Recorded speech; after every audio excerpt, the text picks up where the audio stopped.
संभल सांप्रदायिकता की नई प्रयोगशाला बन रहा है। दिक्कत इस बात से है कि जय श्री राम का नारा लगा करके दंगे किए जा रहे हैं। जय श्री राम बुलवाकर मुसलमानों को पीटे जाना, जय श्री राम बोलने के लिए दलितों की पिटाई की जाती है। दिक्कत इस बात से होती है, दिक्कत राम के नाम से नहीं है। संभल में कुएं खोदे जा रहे हैं, लोगों पर जुर्माने लग रहे हैं, अतिक्रमण हटाने के नाम पर मकान दुकान तोड़े जा रहे हैं। संभल में मंदिर मस्जिद विवाद खड़ा किया जा रहा है। स्क्रिप्ट वही है, कंपनी वही है, बस लेखकों के नाम बदल गए हैं, चेहरे बदल गए हैं। रविवार को सर्वे करने टीम क्यों गई थी, जबकि एक बार पहले भी सर्वे किया जा चुका था। अदालत में मंगलवार दोपहर ये वाद दायर हुआ। बिना विपक्ष को सुने सर्वे का आदेश दे दिया गया और उसी दिन शाम को ही सर्वे भी हो गया। उपद्रवी किसी भी धर्म का हो, उपद्रवी होता है।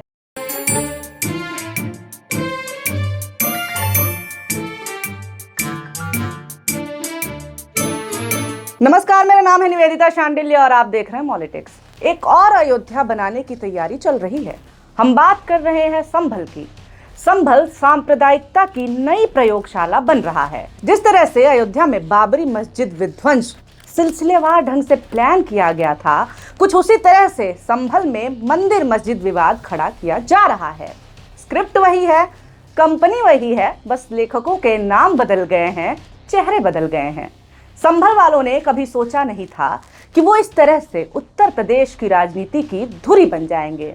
जी हाँ, जैसे अयोध्या से भाजपा को ऐसा मुद्दा मिला जिसका इस्तेमाल उसने दशकों तक किया, कुछ वैसा ही हाल संभल का भी होता हुआ नजर आ रहा है। दशकों का तो पता नहीं, पर अगले यूपी चुनाव तक तो ये कार्ड खेला जाएगा, ये साफ साफ नजर आ रहा है। चुनाव में जीत के लिए सब जायज है, हिंसा भी और रक्तपात भी। दंगे और रक्तपात की नींव पर खड़ी पार्टी के लोगों के कारनामों ने संभल में भी रक्तपात कराया। 24 नवंबर को संभल से हिंसा की तस्वीरें आने लगी। बताया गया कि 5 लोगों की मौत संभल हिंसा में हुई है। हालांकि पुलिस का कहना है कि केवल 4 लोग मरे हैं। कितना दुखद है ये कि 4 लोगों का मरना, केवल 4 लोगों का मरना है। विवाद शुरू हुआ या किया गया ये कह करके कि संभल की जामा मस्जिद हरिहर मंदिर हुआ करती थी, इसे बाबर ने तुड़वा करके इस पर मस्जिद बनवा दिया था। कहा था ना कि स्क्रिप्ट वही है, अयोध्या वाली, बस लेखकों के नाम बदल गए हैं। अदालत में इसके लिए याचिका डाली जाती है। याचिका में हिंदू पक्ष के वकील गोपाल शर्मा कहते हैं कि इन किताबों में इस बात का उल्लेख है कि जिस जगह पर आज जामा मस्जिद है, वहां एक समय पर हरिहर मंदिर हुआ करता था। मंदिर को मुगल सम्राट बाबर ने 1529 में ध्वस्त कराया था। इसके बाद उसी स्थल पर मस्जिद का निर्माण कराया गया। जबकि इसका काउंटर करते हुए संभल के इतिहास पर तारीखे संभल किताब लिखने वाले मौलाना मोईद कहते हैं कि बाबर ने इस मस्जिद की मरम्मत करवाई थी। ये सही नहीं है कि बाबर ने इस मस्जिद का निर्माण करवाया था। यह ऐतिहासिक तथ्य है कि बाबर ने लोधी शासकों को हराने के बाद 1526 में संभल का दौरा किया था, लेकिन बाबर ने जामा मस्जिद का निर्माण नहीं कराया था। मौलाना मोईद के मुताबिक बहुत संभव है कि इस मस्जिद का निर्माण तुगलक काल में हुआ हो। इसको बनाने की कला और शैली भी मुगल काल से मेल नहीं खाती है। अच्छा, ये तो बात हो गई वाद विवाद की। अब ये हिंसा शुरू कैसे हुई इसकी बात कर लेते हैं। कैला देवी मंदिर के महंत हैं ऋषिराज गिरी महाराज। वो दावा करते हैं कि संभल की शाही मस्जिद हरिहर मंदिर है और 19 नवंबर को सिविल कोर्ट में एक याचिका दायर करते हैं। मांग करते हैं कि इस मस्जिद का सर्वे कराया जाए। कोर्ट 7 दिनों के भीतर सर्वे करवाने का आदेश देते हुए टीम से वीडियो और फोटोग्राफी सहित रिपोर्ट जमा करवाने का आदेश दे देती है। इसके लिए अदालत रमेश सिंह राघव को एडवोकेट कमिश्नर नियुक्त करती है। जब सर्वे टीम जामा मस्जिद पहुंचती है तो लोगों की भीड़ वहां जमा हो जाती है।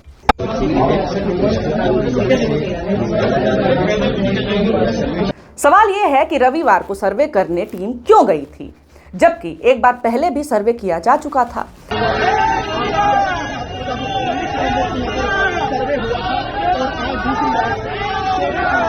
इस पे संभल के डीएम राजेंद्र पेंसिया बताते हैं कि पिछली बार रात होने की वजह से सर्वे पूरा नहीं हो पाया था, इसलिए रविवार को सर्वे किया गया।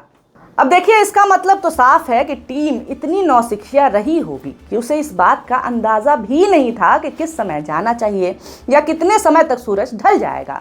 इसी सर्वे के बाद से संभल में हालात बिगड़ जाते हैं।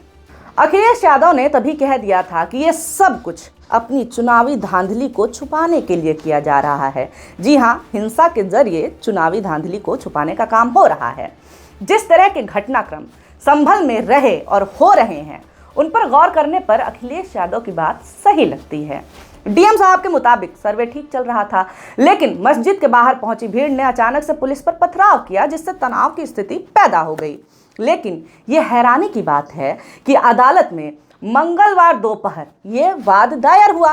बिना विपक्ष को सुने सर्वे का आदेश दे दिया गया और उसी दिन शाम को ही सर्वे भी हो गया, जबकि रिपोर्ट देने के लिए 29 नवंबर तक का समय दिया गया था। इससे जाहिर होता है कि पूरी योजना के तहत ये विवाद पैदा किया जा रहा है। लेकिन क्यों? इतनी जल्दबाजी क्यों? क्या सपा प्रमुख अखिलेश यादव की बात सही है? क्या सच में चुनावी धांधली को छुपाने के लिए ऐसा किया गया है? जैसे तैसे संभल में हिंसा तो रुक जाती है, मगर नवंबर में हुई हिंसा एक बड़े प्लान का महज छोटा सा हिस्सा भर थी। सर्वे के नाम पर होती हिंसाओं को देख करके सुप्रीम कोर्ट ने आदेश दिया कि भाई ये सब बंद करो। एग्जैक्टली कोर्ट ने क्या कहा ये जान लीजिए। प्लेसेस ऑफ वर्शिप एक्ट पर सुनवाई करते हुए सुप्रीम कोर्ट ने साफ किया कि धार्मिक स्थलों को लेकर के कोई भी नया मुकदमा दर्ज नहीं होगा। जो मुकदमे लंबित हैं उनमें सुनवाई जारी रह सकती है, लेकिन निचली अदालत कोई भी प्रभावी या अंतिम आदेश नहीं दे। निचली अदालत फिलहाल सर्वे का भी आदेश नहीं दे। कुल मिलाकर के कोर्ट का कहना यह है कि शांति बनी रहे, इसलिए सर्वे करके नए सांप्रदायिक मुद्दे ना पैदा किए जाएं। अब कोर्ट है वो भी सर्वोच्च वाली, लोग बात तो मानेंगे ही ना। संभल में अलग तरह से मुद्दे निकालने की शुरुआत हो गई। संभल में कुएं खोदे जा रहे हैं, लोगों पर जुर्माने लग रहे हैं, अतिक्रमण हटाने के नाम पर मकान दुकान तोड़े जा रहे हैं। संभल में 46 साल पुराना मंदिर खोला गया। बताया जा रहा है कि यहाँ पर मूर्तियां निकली हैं। इसके बाद हिंदू श्रद्धालुओं की भीड़ यहाँ पे जुट गई। मंदिर खुलने के बाद अब संभल में कुएं खोदे जा रहे हैं। मीडिया खूब तेल मसाला लगा करके इन खबरों को चला भी रहा है। संभल के दंगाई नारे अब उत्तर प्रदेश की विधानसभा में बयानों के रूप में सुनाई दे रहे हैं, और ये बातें कोई और नहीं, प्रदेश का मुखिया ही कर रहा है। मुख्यमंत्री योगी आदित्यनाथ विधानसभा में कहते हैं कि मस्जिदों में बिजली की चोरी हो रही है, हिंदुओं के त्योहार जानबूझकर खराब किए जा रहे हैं। उनका यह बयान देखिए जरा। सीएम योगी ने कहा कि जब मुस्लिम पर्व और उनके जुलूस हिंदू इलाकों से निकलते हैं तो फिर हिंदुओं के जुलूस मुस्लिम इलाकों से क्यों नहीं निकल सकते? प्रदेश के अंदर जब किसी मुस्लिम या अन्य मत मजहब के पर्व त्योहार में कोई समस्या नहीं होती, तो फिर अगर हिंदू पर्व त्योहार पर कोई समस्या खड़ी करेगा तो सरकार सख्ती से निपटने का काम करेगी। आप चाहते हैं कि आपके पर्व त्योहार तो शांतिपूर्ण तरीके से मनाए जाएं। सही बात है कि किसी का भी जुलूस किसी भी गली से निकल सकता है। मुस्लिमों के जुलूस हिंदू बहुल इलाकों से निकल जाते हैं, हिंदुओं के नहीं निकल पाते। योगी जी ने यह दावा किया है। एक तो बात यह है कि ये बेहद ही सतही किस्म की बात है और झूठ है। दूसरी बात, मुस्लिम जुलूस निकाल के ले जाते हैं, यानी कि आप भी स्वीकार कर रहे हैं कि इनके जुलूस शांतिपूर्वक तरीके से हिंदुओं के इलाकों से निकल जाते हैं। मगर उनका क्या, जो त्योहार के नाम पर जुलूस लाठी डंडे तलवार हथियार के साथ निकालते हैं। मस्जिद के सामने जुलूस रोकेंगे, मस्जिद पर चढ़ने की कोशिश करते हैं, डीजे पर आपत्तिजनक बातें मुसलमानों के लिए करते हैं, मुस्लिम विरोधी नारे लगाते हैं, फिर हिंसा भड़क जाती है। इससे फर्क नहीं पड़ता कि कौन उकसाने का काम कर रहा है, कौन माहौल खराब करने का काम कर रहा है, पर क्योंकि मुस्लिम बहुल इलाके में हिंसा हुई तो अपराधी तो मुस्लिम ही हुए ना। गजब का लॉजिक है ये। योगी जी सजा दीजिए, उपद्रव देखकर सजा दीजिए, धर्म देखकर नहीं। कानून व्यवस्था तभी ठीक हो पाएगी। उपद्रवी किसी भी धर्म का हो, उपद्रवी होता है, और ऐसी घटनाओं में फेल्योर तो सरकार का ही होता है, जो अपने राज्य में ढंग से त्योहार भी नहीं मनवा पा रही है।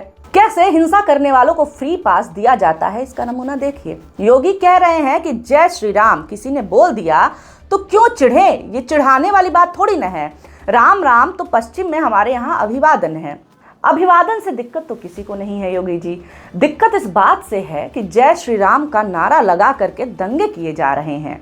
जय श्री राम बुलवाकर मुसलमानों को पीटे जाना और उन्हें मार दिए जाने से दिक्कत है। जय श्री राम बोलने के लिए दलितों की पिटाई की जाती है, उन्हें लिंच किया जाता है। दिक्कत इस बात से होती है, दिक्कत राम के नाम से नहीं है।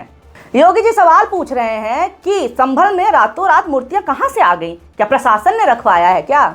देखिए योगी जी, ऐसा तो है नहीं कि देश में रातों रात मूर्तियां पहली बार प्रकट हुई हो। पहले भी प्रकट करवाया गया है। अयोध्या में भी तो कुछ ऐसा ही हुआ था।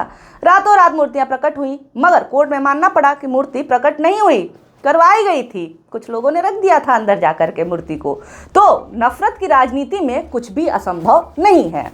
संभल का ब्लूप्रिंट अयोध्या वाला ही है, इसीलिए योगी जी अयोध्या को भी खूब याद कर रहे हैं। एक कार्यक्रम में योगी ने कहा कि अगर अयोध्या में मंदिर नहीं बनता तो क्या वहां पे इंटरनेशनल एयरपोर्ट बन पाता, क्या 4 लेन बन पाता, क्या इतनी अच्छी कनेक्टिविटी हो पाती।